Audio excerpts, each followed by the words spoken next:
Hello every welcome to Rangila Khatli work. તો આજે આપણે શીખીશું કે ઝિગઝેગ એકદમ ઝીણી ઝિગઝેગ કઈ રીતે કરવી। તો આની પહેલા આપણે શીખ્યા કે સાંકળી કઈ રીતે કરવી, પછી આપણે લીધું કે બધી ટાઈપના શેપમાં સાંકળી કઈ રીતે કરવી। હવે આપણે શીખીશું કે ઝિગઝેગ કઈ રીતે કરવી। મોટી તો આપણે શીખી જ લીધી છે, હવે આપણે એકદમ ઝીણી ઝિગઝેગ શીખીશું। હવે એ ઝીણી ઝિગઝેગ છે એ બધામાં યુઝ થશે।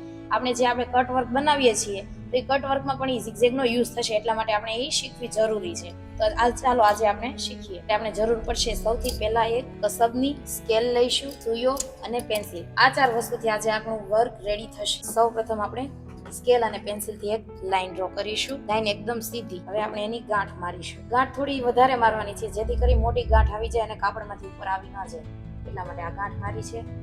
હવે આપણે આજે ઝિગઝેગ સ્ટાર્ટ કરીશું। આપણે વર્કની શરૂઆત કરીએ તો સૌથી પહેલા એક આપણે ઉલટી સાંકળી લેવી કમ્પલસરી છે। એક ઉલટી સાંકળી લીધી છે, એક ક્રોસ એકદમ ઝીણી ક્રોસ, આ સાઈડ ઝીણી ક્રોસ, પાછો આ સાઈડ એકદમ સુયો નીચેથી બહાર કાઢીને સીધો ઉપર, બહાર નીકળે એટલે સીધો નીચે। હવે જો સુયો છે આપણે જે સાઈડ જવાનું છે એ સાઈડ પોઈન્ટ આપણો અંદર જશે, રાઉન્ડ સીધો બહાર આવશે, સીધો ઉપર બહાર આવ્યો એટલે ટર્ન।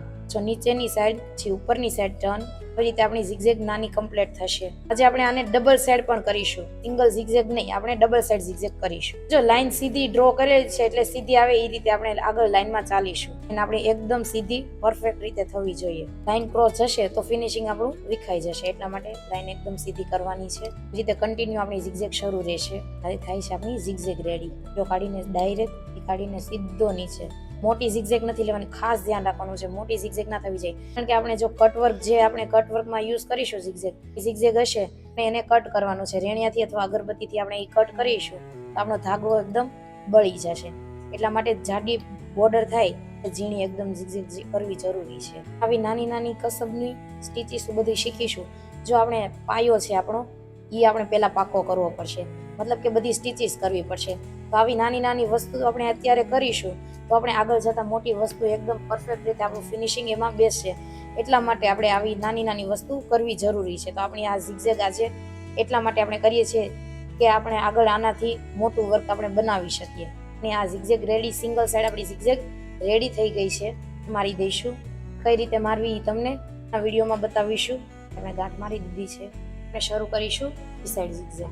આપણે છે ને આની અને આની ઉપર જ બીજી વાર સેમ આ રીતે ઝિગઝેગ કરીશું, કારણ કે આપણું પડ જાડું થઈ જાય એટલા માટે। જો આ બેયની વચ્ચે છે, આ બેયની વચ્ચે, આ બેયની વચ્ચે, એવી રીતે ડબલની વચ્ચે આપણે ઝિગઝેગ લેતા જઈશું। તો આપણે અહીંયાથી સ્ટાર્ટિંગ કરશું। તો સૌથી પહેલા આપણે એક ઉલટી સાંકળી લીધી છે। હવે જો આ બેયની વચ્ચે નીચેની સાઈડ, પાછું આ બેયની વચ્ચે, આવી રીતે ઉપર લેતી જવાની, કારણ કે આપણું પડ જાડું કરવાનું છે એટલા માટે। જો આની ઉપર લીધી છે, હવે અહીંયા નીચેની સાઈડ ઝિગઝેગ છે એ જાડી થાય છે, એટલા માટે આ ડબલ સાઈડ ઝિગઝેગ કરવી જરૂરી છે। આનો ઘણી જગ્યાએ યુઝ થાય છે, આ ડબલ સાઈડ ઝિગઝેગનો નેટવર્ક છે એમાં યુઝ થશે। આનો બોર્ડર બાંધીએ એટલે પહેલા આપણે સિમ્પલ સાંકળી કાઢવાની રહેશે, એની ઉપર ડબલ સાઈડ ઝિગઝેગ કરવાનું, કારણ કે આપણું નેટ કટિંગ થાય, પ્રતિ સાઈડથી નેટ નીકળી ના જાય, એટલા માટે જાડું પડ કરવું જરૂરી છે। તો એમાં યુઝ થશે। આપણે જે રેણિયા કટિંગ કરીએ છીએ એમાં આનો યુઝ થશે, એ રીતે ઘણી જગ્યાએ આનો યુઝ કરી શકીએ આપણે આ ડબલ સાઈડ ઝીણી ઝિગઝેગનો। એટલે આપણે આ માટે જરૂરી છે શીખવી, કમ્પલસરી બધાએ આ શીખવી જ। આપણી બોર્ડર જાડી બની છે કે નહીં, ઝિગઝેગ મોટી ન થઈ જાય એનું ખાસ આપણે ધ્યાન રાખવાનું, એકદમ ઝીણી બોર્ડર બનવી જોઈએ। મોટી બોર્ડર બને તો આપણે જો કટ વર્ક કરવા જઈએ એ બળી જાય, એનું ફિનિશિંગ બી મસ્ત બેસે અને બોર્ડર પણ જાડી થઈ જાય। આપણી ઝિગઝેગ ઓલમોસ્ટ કમ્પ્લીટ થવા જ આવી છે। તો આપણે અહીંયા ગાંઠ મારીશું, એ રીતે આપણે ગાંઠ મારીશું। તમને નેક્સ્ટ વિડીયોમાં બતાવીશ કે આપણે ગાંઠ કઈ રીતે કરવી। આપણી કમ્પ્લીટ થઈ ગઈ છે એમ સાઈઝની ડબલ સાઈડ ઝિગઝેગ। તમને આ વિડીયો ગમ્યો હોય તો અમારી ચેનલને સબસ્ક્રાઈબ કરી શકો છો, અને કોઈ બીજાને શીખવી હોય તો આગળ તમે એને વિડીયો શેર કરી શકો છો, જેથી કરીને એ પણ શીખી શકે। અને વિડીયો સારો લાગ્યો હોય તો લાઈક અને સબસ્ક્રાઈબ કરવાનું ભૂલતા નહીં। આપણે મળીશું નેક્સ્ટ વિડીયોમાં નવી સ્ટીચ સાથે।